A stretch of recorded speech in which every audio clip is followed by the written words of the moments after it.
So today I want to talk about a couple of things that I find to be a little bit problematic and frustrating. The first thing I want to talk about is women in the priesthood. Now, um, again, I'm going to emphasize this a lot, but if you disconnect this topic from a person, then it just can become very insensitive and difficult. Here's the interesting thing. I've run into a number of women over the years who genuinely have felt that they have a real call to priesthood, and they have felt that their love for the Lord could best be expressed in that manner.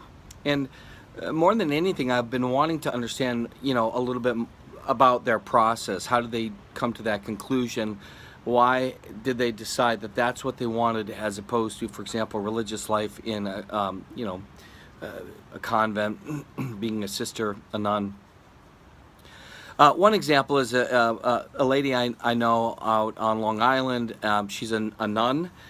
She's given her entire life to following Jesus, but when she was very young, she felt a call to follow Jesus, and I think for her, she felt that that ultimately could be expressed within the priesthood with that sacrificial ministry. Now, she did and fell in step with the rhythm of the church on what the church wanted and allowed, and has been a faithful religious forever.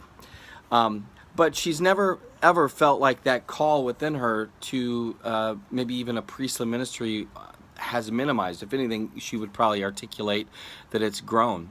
Another example was when I was in Canada and I was listening to a lady who, again, had felt from a very young age this deep call to be a complete gift to the Lord in discerning, trying to see if that would be possible for her to be a female priest.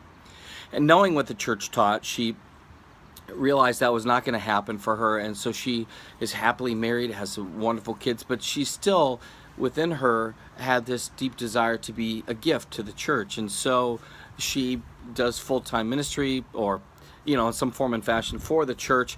But what's interesting is that she has often felt belittled and treated with a sense of disrespect by people in the church because she's not a man, and her heart has been entirely given to the Lord, and she wants nothing more than to serve Him, but has found a lot of opposition in service just because of her femininity.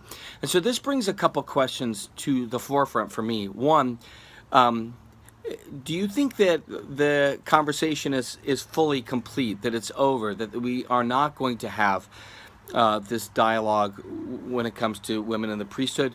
And two, if that answer is yes, that it's done, are we going to say then that that deep call that a person has is potentially misguided, since there is no outlet for them in the priesthood? And so here's what I want to say about this from my opinion and my perspective. First is this. I think that we've been very careless in how we've treated women oftentimes within ministry. I think that we have, as a whole, generally not looked upon them with as much respect as we have with men. So I think that's the first problem. And so I think part of what we could do is to begin to treat women with a lot more respect and dignity when it comes to their gift in the church. Two, if we're going to conclude that they are not given the opportunity, as demonstrated by the person of Jesus Christ, to take upon themselves in persona Christi that role of being, right, Christ present in that sacrificial manner, then I think we need to be very careful in how we articulate it. So, for example, we were in the car and we were driving, and this girl was sharing this personal part of her life, and this person next to us, who was definitively and decidedly, no, women will never ever be priests, he kept asking this question, would it help you to know that the church will never ever fall in line with women being priests? And I kept listening to him, thinking, you're really not listening to her, you're not hearing her, and in your brain you're thinking, if I just tell her here's what the church teaches, then you will no longer wrestle with this issue.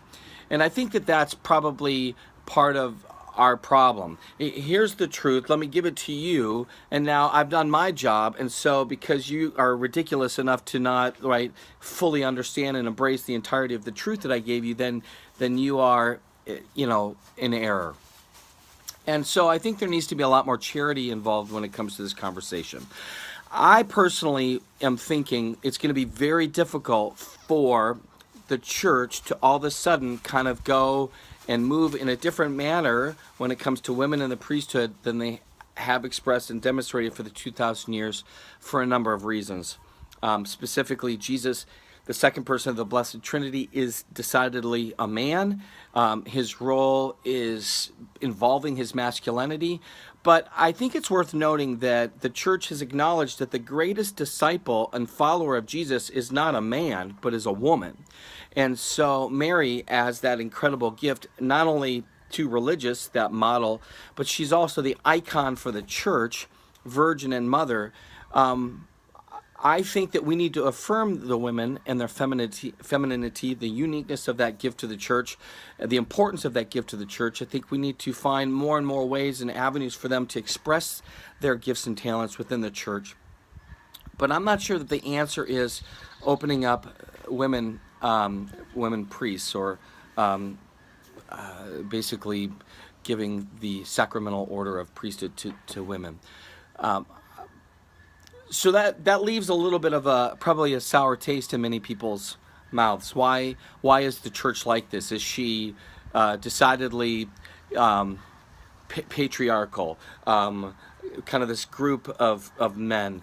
And I've heard actually some people say some arguments that I found to be somewhat appealing, just because you have the extra part, the male anatomy. Does that necessarily now make you a better example and reflection of complete gift of self, as opposed to women who, in that maternal dynamic, they are ultimately complete gift of self, holding within them that very child, creating that very child.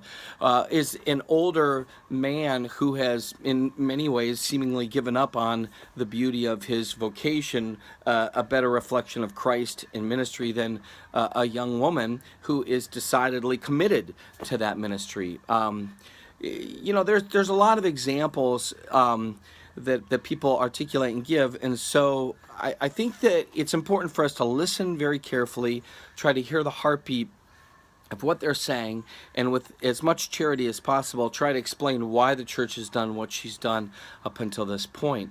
I personally am very sensitive to this for a number of reasons. One, I have 5 girls, daughters, that I have been encouraging to give the entirety of themselves in ministry and following Christ. Now, most of them are called to the sacrament of marriage, but that conversation with a young child, whether it's mine or another, that says, I really want to give the entirety of myself to the Lord. I'm not sure I feel called to religious life. What options do I have?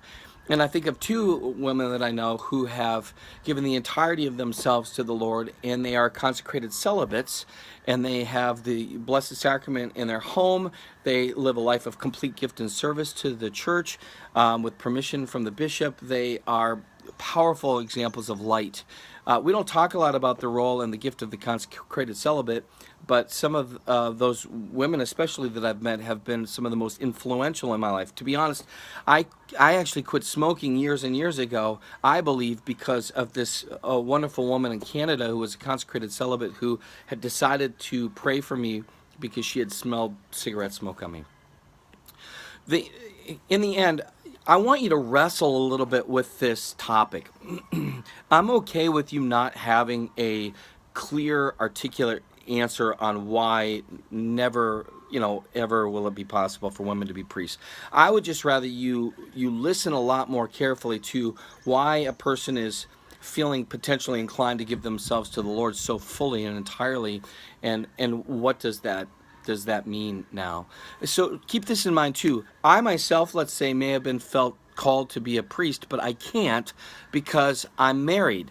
I'm a married man with children. So is God somehow treating me poorly because I can't be that priest? Now, some people want to argue that priests should get married, but that's a whole different conversation. So wrestle with this, think about this, and talk about this a little bit.